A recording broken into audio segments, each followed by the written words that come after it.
Curve tracing यानी वक्र अनुरेखण। यहाँ अपन दो तरीके से पढ़ेंगे। पहले है procedure for tracing the Cartesian equation, यानी कार्टेशियन यानी कार्तीय रूप में इक्वेशन होगी, वो एक्स और वाई की फॉर्म में होगी। इसके लिए सबसे पहले लेंगे सिमेट्री, सममिति। क्या होगी सिमेट्री? About x axis. सबसे पहले तो सिमेट्री क्या होती है? कोई भी कर्व एक्स एक्सिस के ऊपर जितना हो रहा है नीचे उतना शेप हो, वो कहलाती है उसकी सममिति। टू इक्वल पार्ट्स में डिवाइड करता है कोई भी लाइन इसको। तो सबसे पहले लें अबाउट एक्स एक्सिस। इस कर्व की इक्वेशन में y की ऑल पावर्स क्या हो? इवन। y की जितनी भी पावर्स है सारी की सारी इवन है यानी सम है, तो कर्व क्या होगा? एक्स एक्सिस के सिमेट्रिक हो जाएगा। For example Y square equals to 4x। अपन इसका शेप पढ़ते हैं, ये इस फॉर्म में पैराबोला बनता है। ये सिमेट्री एक्स एक्सिस के रेस्पेक्ट में कैसे हुई? y की पावर कितनी हो गई? इवन, तो कर्व एक्स एक्सिस के सिमेट्रिक हो गया, यानी ऊपर जैसा शेप बना नीचे भी वही। अगर मैंने ये ले लिया तो ये सिमेट्री नहीं है ना। ये एक्स एक्सिस इसको टू इक्वल पार्ट्स में डिवाइड कर रहा है, सेम पार्ट आ रहा है अपने पास। सेम यही रहे अबाउट वाई एक्सिस। ये सारे पॉइंट अपन सिमेट्री में ले रहे हैं। इफ किसी कर्व की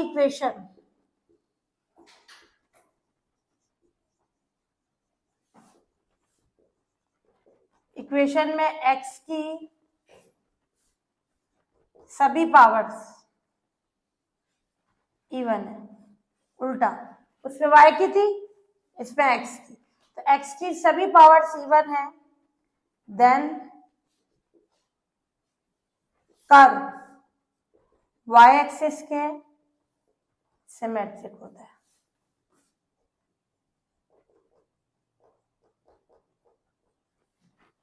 फॉर एग्जाम्पल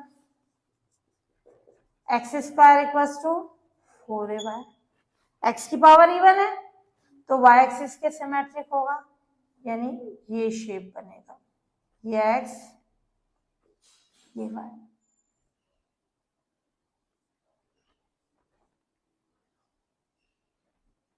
क्लियर? ये आ गई इसकी सिमेट्री।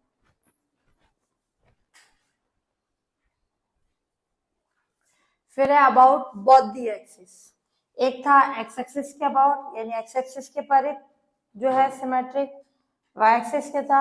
अब दोनों अक्षों के, तो कर्व की इक्वेशन में इफ कर्व की इक्वेशन में एक्स एंड वाई दोनों की पावर्स इवन है,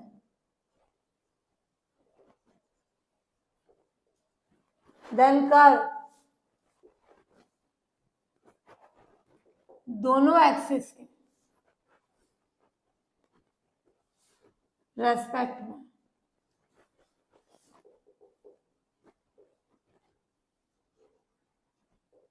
सिमेट्रिक होता है। फॉर एग्जाम्पल जैसे अपन सर्किल लेते हैं, X square plus Y square equals to A square.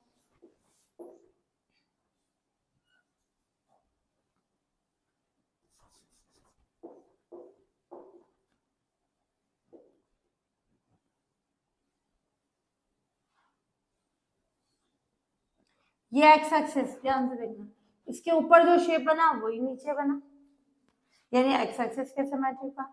फिर ये वाई एक्सिस, इसके इधर जो शेप बना वही राइट साइड में बना और लेफ्ट में। या फिर अपन देखें एलिप्स,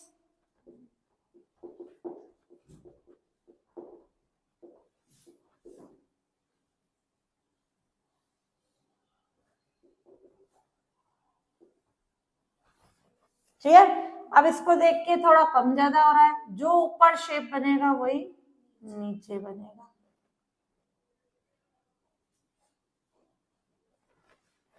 क्लियर? x की पावर भी इवन, y की भी इवन, इसमें भी x की इवन, y की भी even.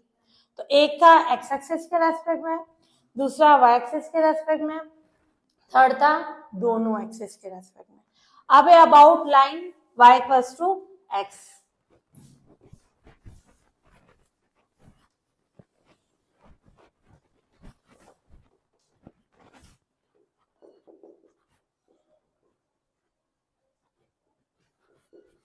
About the line y equals to x। If curve की इक्वेशन में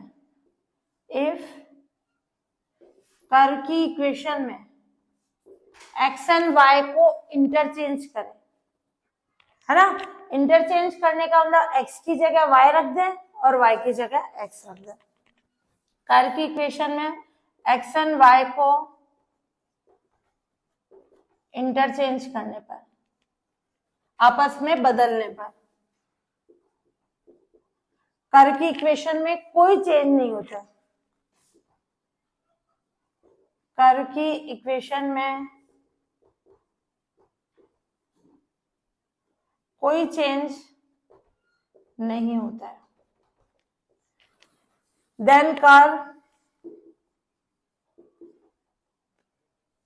y इक्वल्स टू x के सिमेट्रिक होता है। तुमने जो अभी तक कर्व बनाए हैं x एक्सिस के लिए सिमेट्री देखी है, y एक्सिस के लिए देखी है, या दोनों एक्सिस के लिए देखी है। क्लियर? 4-5 तरह के कर्व पढ़े, सर्किल पढ़ा, पैराबोला, हाइपरबोला, है ना, इलिप्स है। अब इनके अलावा भी दूसरे कर्व, जैसे मैं ये ले लूं, ये कर्व, इसमें x की जगह y की जगह x रखेंगे, x की जगह y की जगह x रखेंगे। ये दोनों सेम ही है, तो कर्व किसके सिमेट्रिक होगा? x इक्वल्स टू y के। ये जैसे एक minute, y equals to x, इस कर्व की पूरी ट्रेसिंग पढ़ोगे, ये होता है फोलियम कि सिमेट्रिक का मतलब जैसे ये बना, इधर जो शेप बना वो इधर बनेगा। क्या ये y, सॉरी ये y इक्वल्स टू x, ये y equals to minus x है, ये दोनों से 45 डिग्री का एंगल बनाता है। इधर जो शेप बनेगा बराबर में उतना ही इधर बनेगा, ठीक? हाँ, और ये इधर जो शेप बनेगा इधर बनेगा। ये फोलियम की कंडीशन, क्लियर? ये पूरी ट्रेसिंग आगे मैं बताऊंगी किस तरीके से बनेगा। तो इसी में अगर अपन सर्किल लेना चाहें, ये y इक्वल्स टू x वाली line, clear?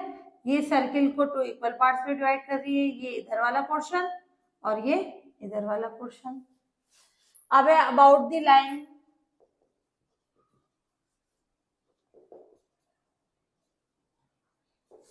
y equals to minus x। Curve की इक्वेशन में क्या रख दें? x को माइनस y से। इफ कर्व की इक्वेशन में x को माइनस y एंड y को माइनस x से चेंज करें या इंटरचेंज करें ना, इंटरचेंज तो आपस में बदल जाएगी चेंज करने पर। कर्व की इक्वेशन में कोई चेंज नहीं होता, then curve y equals to minus x के सिमेट्रिक होता है। क्लियर? तो कर्व की इक्वेशन में x को माइनस y से, y को माइनस x से चेंज करें, तो कर्व की इक्वेशन में चेंज नहीं होता है, तो कर्व क्या हो जाएगा? y equals to minus x के सिमेट्रिक हो जाएगा। क्लियर? इसका एग्जांपल है जैसे x cube plus Y cube equals to 0। x की जगह में क्या रखा? माइनस y, है ना, तो ये माइनस y का क्यूब, y की जगह माइनस x, ये क्यूब आ गया, यानी ये आ जाएगा minus y cube minus x cube 0, minus को इधर भेज दें। क्लियर? तो इसका मतलब ये कर्व किसके सिमेट्रिक होगा? y equals to minus x के। क्लियर? अब है अपोजिट क्वाड्रेंट्स, यानी सम्मुख पाद। अपोजिट क्वाड्रेंट कौन सा होता है? इसका अपोजिट कौन सा है? ये। फर्स्ट क्वाड्रेंट का अपोजिट कौन सा है? थर्ड। सेकंड का अपोजिट फोर्थ। अपोजिट क्वाड्रेंट के सिमेट्रिक होने का मतलब जो फर्स्ट में शेप बन रहा है वही थर्ड में बनेगा, जो सेकंड में बन रहा है वो फोर्थ में बनेगा। क्लियर? वो अपोजिट के कंडीशन। तो अगर अपन ले लें इफ कर्व की इक्वेशन में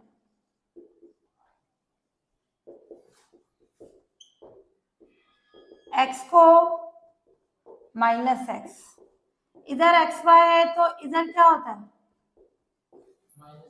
माइनस एक्स वाई। तो x को किससे बदले? माइनस एक्स से। y को माइनस वाई। यहाँ इधर तुम्हारे माइनस एक्स वाई है तो इधर क्या होता है? ये, यानी माइनस एक्स को x से, y को माइनस वाई से, अपोजिट साइन में चेंज कर दो। तो इफ कर्व की इक्वेशन में x को माइनस एक्स एंड y को माइनस वाई से चेंज करने पर कर्व की इक्वेशन में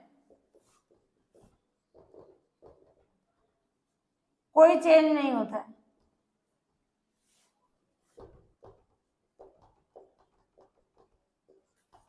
देन कर्व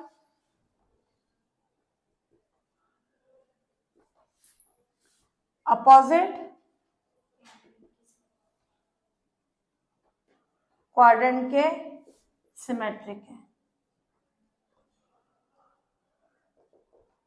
इसका एग्जांपल है X Y equals to C square.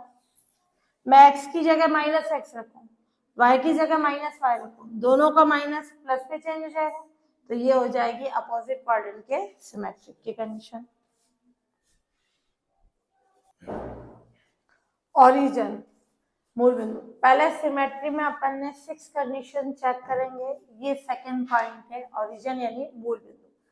If curve की इक्वेशन में कोई कांस्टेंट टर्म नहीं है, इफ कर्व की इक्वेशन में कोई कांस्टेंट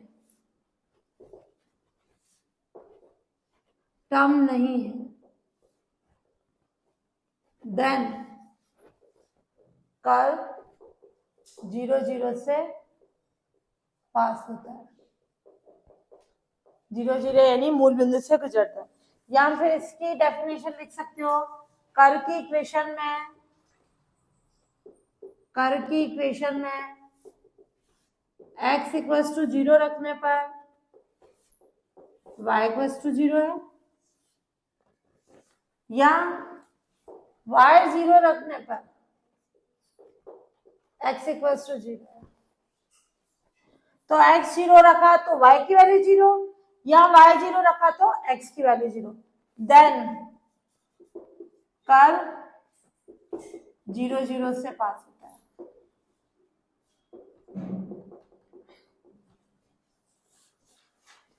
अब equation of tangent line at origin, third point.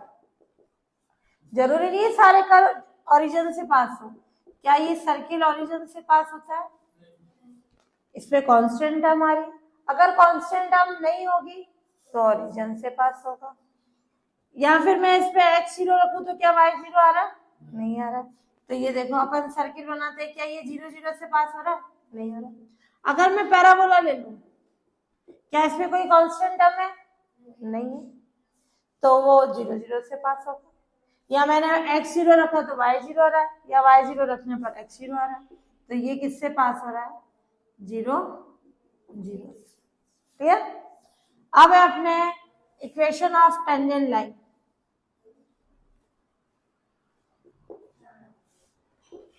At origin यानी मूल बिंदु पर स्पर्श रेखा की इक्वेशन। टेंजेंट लाइन यानी जो स्पर्श रेखा है उसकी इक्वेशन ले रहे हैं किस पे? एट 0 0 पे। ये कॉन्सेप्ट ध्यान से समझना, अगर कोई कर्व 0 0 से पास हो रहा है तभी टेंजेंट लाइन आएगी, 0 0 से पास नहीं हो रहा है तो वो टेंजेंट लाइन आएगी नहीं, क्योंकि अपन 0 0 पे ले रहे हैं। इफ कोई कर्व 0 0 से पास होता है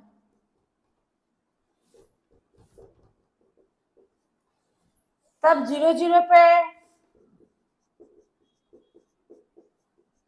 टेंजेंट लाइन के लिए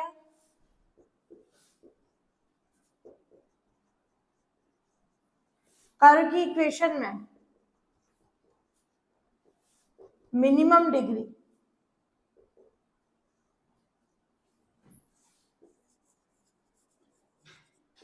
की टर्म 0 के इक्वल होते हैं। जो न्यूनतम घात है उसकी जो पद है, न्यूनतम घात का पद मिनिमम डिग्री की टर्म वो 0 के इक्वल रखेंगे तो वो क्या आ जाएगी, टेंजेंट लाइन किस पे, ओरिजिन पे। ये अपन ने एसिम्पटोट में किया था, क्लियर। तो हमेशा 0 0 पे टेंजेंट लाइन के लिए क्या करेंगे, जो भी कर्व की इक्वेशन, जैसे मान लो ये कर्व की इक्वेशन, क्या इसमें x0 रखने पर y0 आ रहा है, आ रहा है ना। मैंने x0 रखा, इधर रखा y0, अरे तो कर्व की इक्वेशन में मिनिमम डिग्री की टर्म कौन सी है, ये 3 डिग्री की टर्म, ये 3 की है, क्लियर। ये 2 वाली मिनिमम वाली है, तो इसको मैं 0 के इक्वल रखूंगी, यानी x इक्वल्स टू 0 या y इक्वल्स टू 0, ये इसकी टेंजेंट लाइन हो जाएगी, क्लियर। ये होगी टेंजेंट लाइन की कंडीशन फाइंड करने के लिए। फिर नेक्स्ट पॉइंट एसिम्पटोट, अनंत स्पर्शी। जो अपन ने एसिम्पटोट का मेथड पढ़ा है, या तो उससे निकालेंगे, या फिर अपन लेंगे कि x की किस वैल्यू के लिए y इंफिनिटी आ रहा है, तो वो x की वैल्यू उसकी एसिम्पटोट बन जाएगी। जैसे मैंने लिया y equals to x upon x minus a, तो x की किस वैल्यू पे y इंफिनिटी, उसके हर को 0 रखे, डिनोमिनेटर मैं x माइनस ए को 0 रखूं, तो x equals to a, x equals to a पे y इंफिनिटी है, so x equals to a उसकी एसिम्पटोट बन जाएगी। एसिम्पटोट क्या होता है, जो कर्व को इनफाइनाइट पे टच करे, तो वो इनफाइनाइट दिखा रहा है, क्लियर। यहाँ तो अपन ने जो एसिम्पटोट के जनरल मेथड पढ़ा ऑब्लिक पैरेलल वाला, उससे निकाल लो, क्लियर। यहाँ x की किस वैल्यू पे y इंफिनिटी है, वो x की वैल्यू उसकी एसिम्पटोट होगी। यहाँ y की किस वैल्यू पे x इंफिनिटी, वो y की वैल्यू उसकी एसिम्पटोट हो जाएगी। जैसे x इक्वल्स टू a पर y इंफिनिटी है, then x equals to a क्या होगी, कर्व की एसिम्पटोट। ऐसे ही y इक्वल्स टू b है, b पर x इंफिनिटी है, तो y इक्वल्स टू b क्या हो जाएगी, कर्व की एसिम्पटोट, क्लियर। इस मेथड से भी निकाल सकते हैं अपन। फिर पॉइंट्स, x की अलग अलग वैल्यूज के लिए y की वैल्यूज फाइंड करेंगे, या फिर y की अलग अलग वैल्यूज से x की वैल्यू फाइंड करेंगे, वो पॉइंट्स होंगे। और सबसे पहले मेन पॉइंट निकाला जाएगा कि कर्व एक्सिस को कहाँ मिलता है, कि x 0 रखने पर कर्व की वैल्यू में y की वैल्यू क्या आ रही है, पहले तो वो पॉइंट निकालेंगे, एक्सिस पर पॉइंट।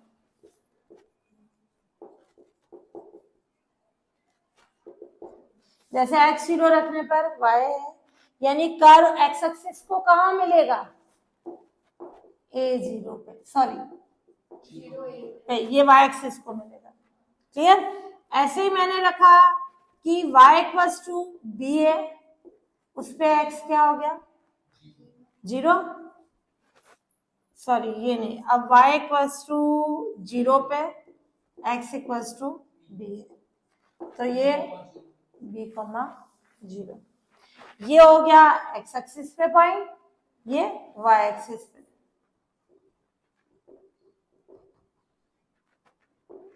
और ये x एक्सिस पे पॉइंट,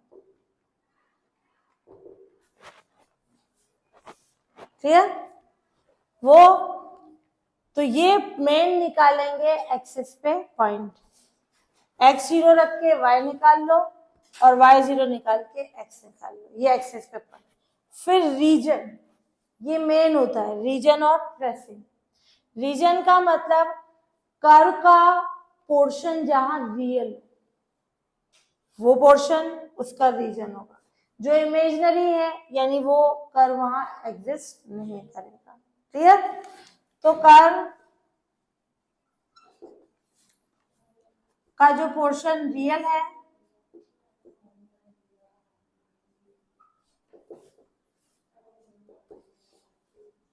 वह फाइंड करेंगे।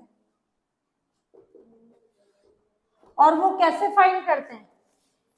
एक वेरिएबल की वैल्यू दूसरे वेरिएबल में निकालेंगे, क्लियर? तो उससे अपन बताएंगे जो उसका पोर्शन रियल है वो फाइंड करेंगे और जो इमेजिनरी है उसको छोड़ देंगे, क्लियर? जो भी कर्व का इमेजिनरी पोर्शन होगा उसको छोड़ देंगे, वो कर्व में ट्रेस नहीं करते। ट्रेसिंग, x की वैल्यू लेने पर y इंक्रीज हो रहा है या डिक्रीज हो रहा है, या y की वैल्यू लेने पर x इंक्रीज हो रहा है या डिक्रीज हो रहा है, वो उसकी ट्रेसिंग की कंडीशन होगी। यानी x के और y के इंक्रीज और डिक्रीज होने की जो कंडीशन है वो उसके ट्रेसिंग की कंडीशन होगी, है ना? x की वैल्यू पर y इंक्रीज या डिक्रीज हो रहा है, या y की वैल्यू पे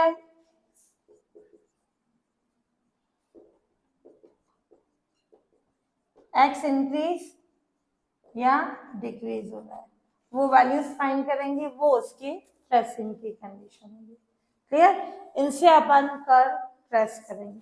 ये सारे रूल्स से अपन कर्व को बनाएंगे, चाहे अपन ने पैराबोला, हाइपरबोला, जो तुमने डायरेक्ट बनाया इस रूल्स के अकॉर्डिंग बनता है, क्लियर? वो है अपने कार्टेशियन कर्व की ट्रेसिंग।